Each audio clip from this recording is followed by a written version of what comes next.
Have you ever wondered why millions of Catholics around the world look to one man in white for spiritual leadership? It's not about fame. It's not about power. It's about a divine mission, one that began over 2,000 years ago with a humble fisherman on the shores of Galilee.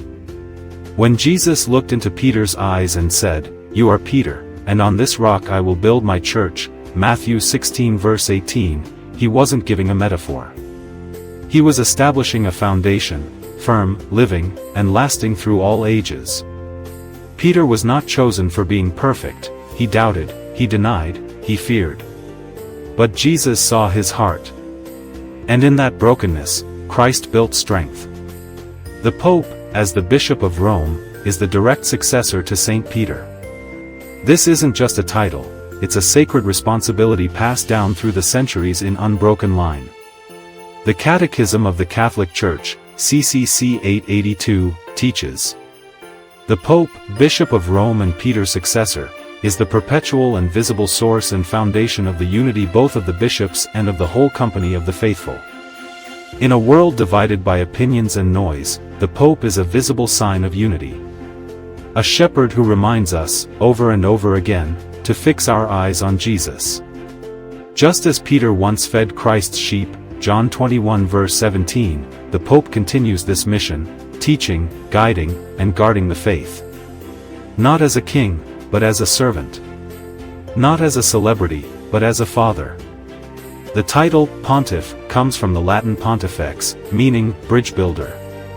He is the bridge, between cultures, between hearts, between heaven and earth.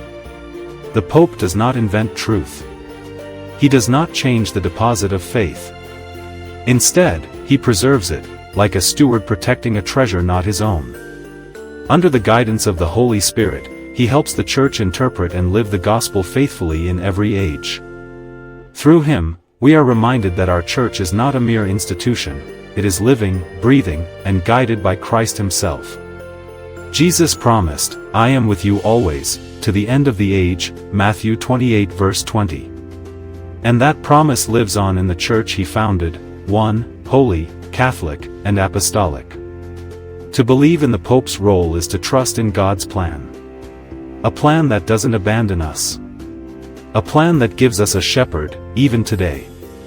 So when you see the Pope bless a child, speak of mercy, or kneel before the Eucharist, remember, he walks in Peter's footsteps. And like Peter, he is not perfect, but he leads us to the one who is. That is why Catholics honor the Pope, not for who he is, but for whose mission he carries.